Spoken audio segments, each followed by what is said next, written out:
Congo Avenir. Mboka ya Bakongo.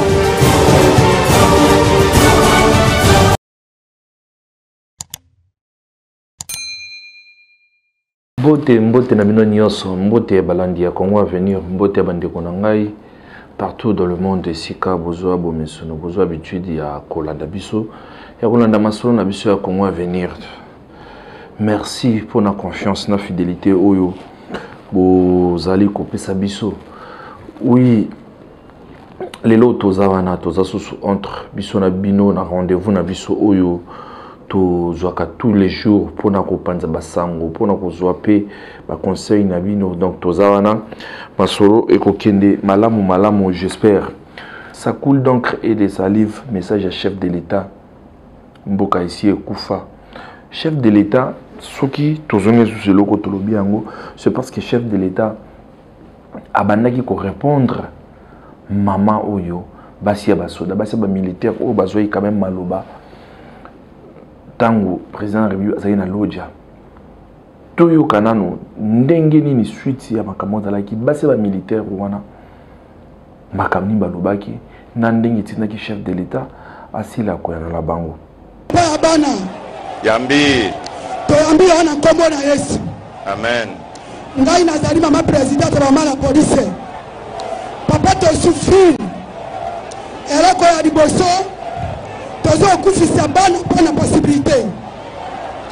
Mbali na biso bazali kofuta masasa 60,000. Ngai nazali na bana 10. Bana bakomi ba miyibi nazali na possibilité ya kotangisa bana te. Sasa 60,000.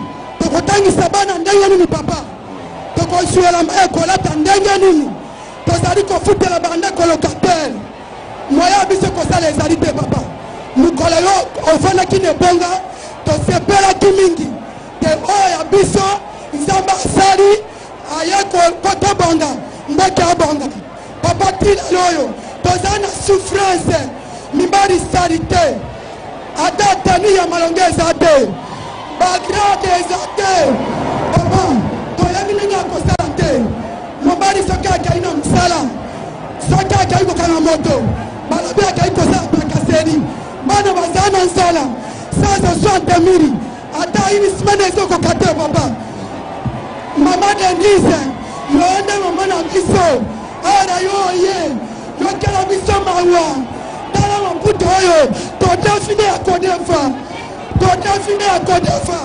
baplanta toshinyongo papa tosengi yo okanisela biso tosufri ya makasi Yoza maman Yoza moi c'est un policier. naza mwasi ya la policier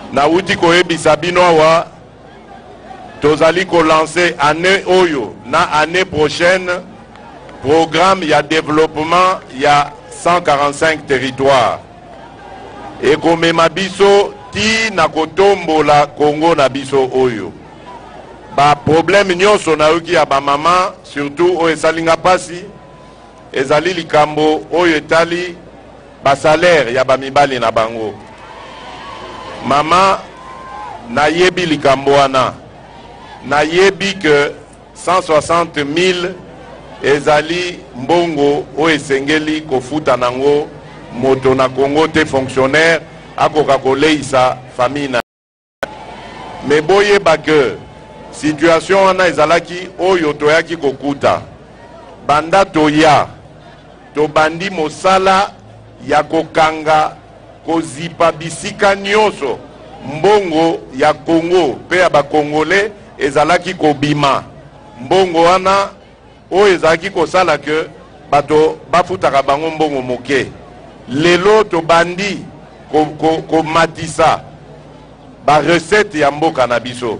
Ça veut dire que mikolo mizali koya kuna bokoyoka que conséquence nango ekozala sur les salaires ya ba fonctionnaires ya mboka na biso.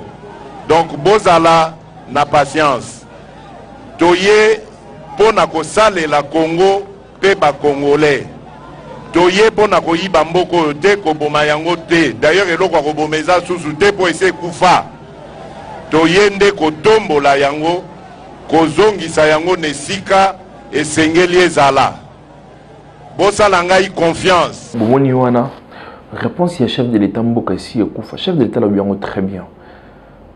Donc yango très bien que salaire wana ya 160 000 francs congolais a bandi été mutu akoko vivre nango azate parce que futandako bana il faut batanga yo mo pe faut sombata moi pantalon maman pe faut sombata moi liputa 160 000 francs congolais moins de $100 c'est dans des $80 mutu akoko vivre na yango te yango wana donc bazo sala effort pour améliorer les conditions parce que ba yepé na boule ya koyiba te parce que il aura oyiba na mboka ezate pour mboka ezadja ko kufa. Oui, le président avait raison. Tout se faire valoir. Le président de la République, Félix Tshisekedi, Azara Moutoumoro, Azara trop naturel.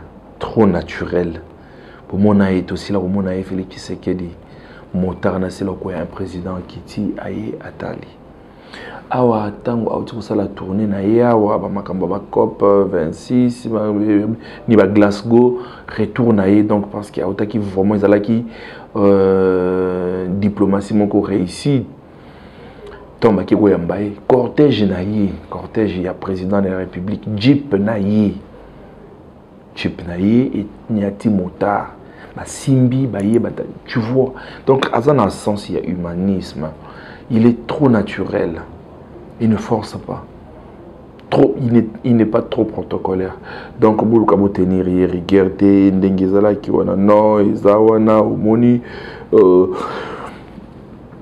message wana et sali oui, et pas dire comme ça c'est sali passé. Non, moni président de la République, azasu président IDPST, azasu Félix Tshisekedi wazala qui en 2017 c'était les lois donc c'est un chef de l'État. Tout geste ça compte, oui, on sait. Mais ceux qui te le bien ceux qui le bien te bananinde ba le bien so makambwana.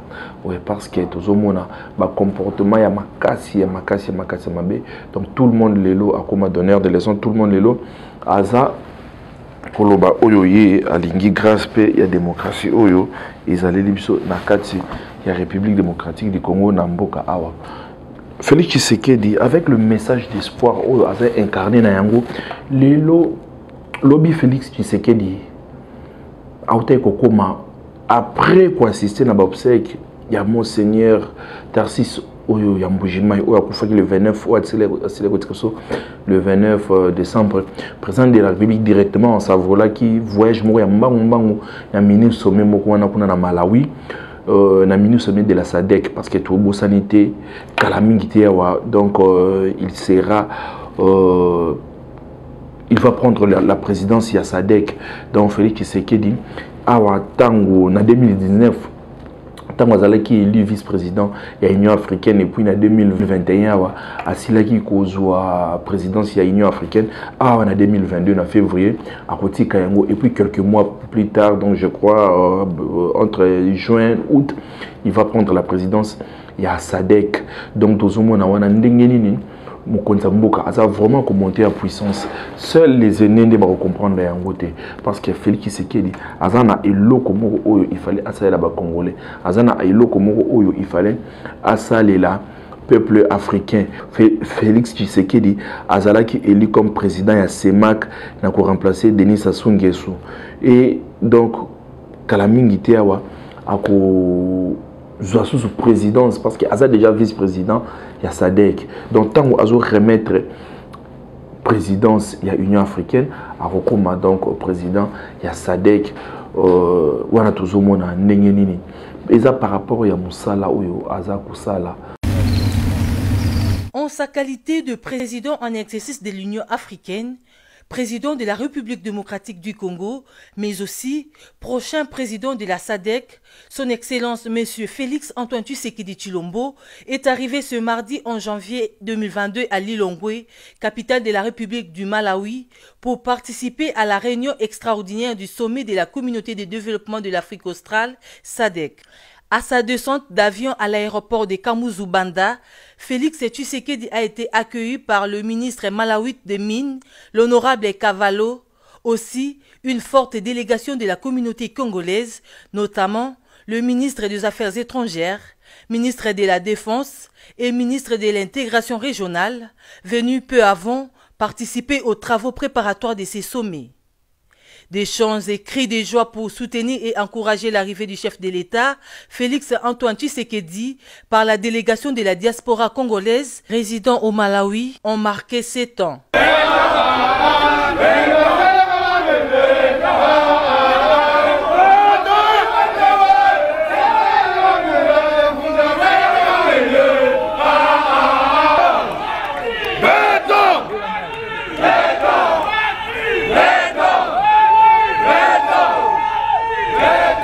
Après l'aéroport international de Kamuzubanda, le cortège présidentiel a pris son bon cours. Il s'est dirigé à la résidence aménagée pour le chef de l'État Félix Tshisekedi. Le sommet de la SADC prévu pour ce mercredi 12 janvier 2022 va tabler sur l'évaluation des progrès et mandats de la mission de la SADC au Mozambique, afin de ramener la paix et la stabilité dans la province de Cabo Delgado au Mozambique. Le président de la République Félix Antoine Tshisekedi Tshilombo succédera au mois d'août prochain le président de la République du Malawi, le docteur Lazarus Karti Chakwera, à la tête de la SADC. Oui, mais pourquoi seulement il coïncide beaucoup plus Nathanaï? Donc il faut comprendre, c'est un visionnaire parce que déjà dès le début, Bandakala, il y a une diplomatie. Na UDPS, il était le secrétaire national des relations extérieures. Donc il y a diplomatie. Donc Tobandi était volontaire, on a un là-bas africain.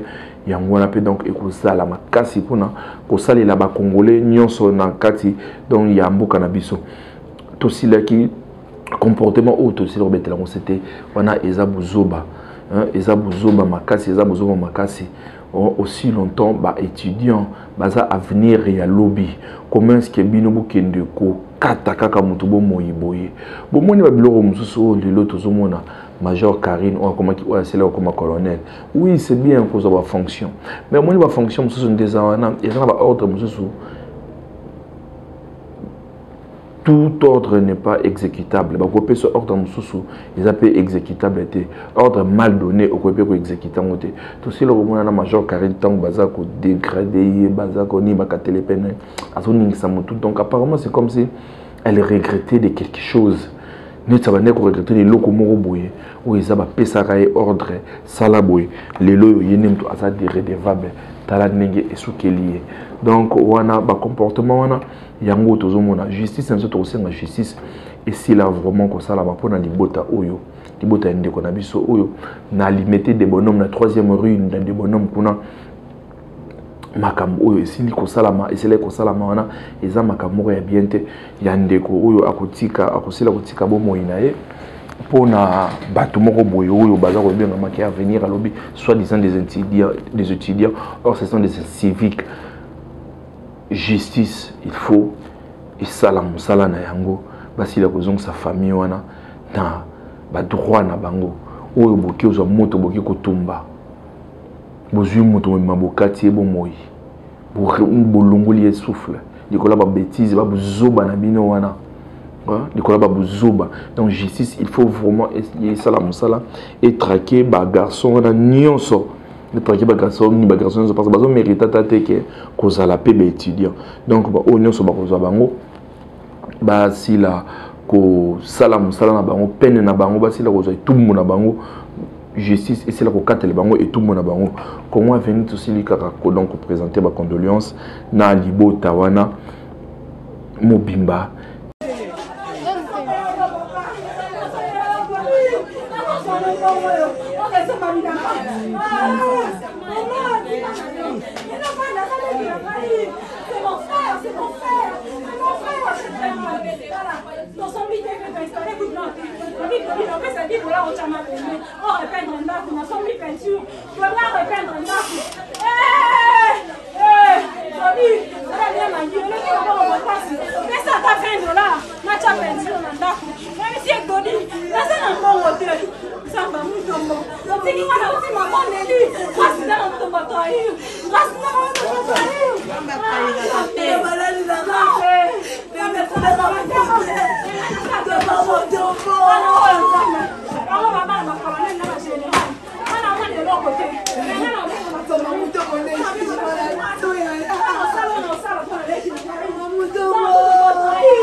Les étudiants, il y a assez les côtés kabiso na 9h donc assez les côtés kabiso le lot suite kaka na avenir ya lobby eza na maboka ba étudiants tant ba para bazo ki ndaka kotinda bino na école eza pona kotanga mais comme na buzoba ya boye ekirimo esangani pona kokende ko rendre compte na moko étudiant inikine lokola zalaki te bakuti famille na bandeko na bango kuna na kati étudiant na msozalaki malade ale batie moto na ndaku wana mosi komona donc tala libota ndaku ndenge ziki étudiant na ista asili kotika biso likolo ya babavi kola buzoba donc to bandi était justice et ko sala vraiment ça na ko sanctionner ba wana parce que ba wana baza avenir en mbokate wana eza ba étudiant auto ko tshela motema te. L'un des collaborateurs du chef de l'État, il est ministre national, à Silico, affirmé et puis confirmé dans un point de presse que beaucoup à parier donc belé bazan autour du chef de l'État pour faire de l'argent. Tout le monde est ministre José Panda. José Panda est ministre de la recherche scientifique. Il est à Silico, au cours, il y a un point de presse, ainsi qu'on confirme que Mingi Batebele Bazana peut mener chef de l'État, donc Bazana pour sala, donc pour faire de l'argent. Tant tous les bayango, ils ont malheureux net, tout ça l'acharnement, tout ça funda batu, tout ça la bonne non. Biso tout le bakan makambo oyo, tout le monde a auto zolo bayangwana, tout ça comme donc auto zo monate. Donc allez-y comprendre et logo donc le président de la République ne peut pas rester calme à côté à la silence silence donc il doit vraiment agir parce que ça va être grave pour bavure et les kimingi na kotala kutu dossier ba collaborateur na ye wanande niveau ba scandale eleki parce que bitumba mabe tout mona wana babunda mabe eloko nini rotikala eloko rotikala ka tout mona ke peut-être lemzusu donc wana ba simba chef de l'état na nzutu tout mona comme sous vidéo mzusu bimi wana ki ono conseiller boy asimba ki chef de l'état na nzutu parce que nini oyo to monité on a tout vu. Il y a chef de l'État, le cabinet, il y a président de la République, Félix Tshisekedi Tshilombo.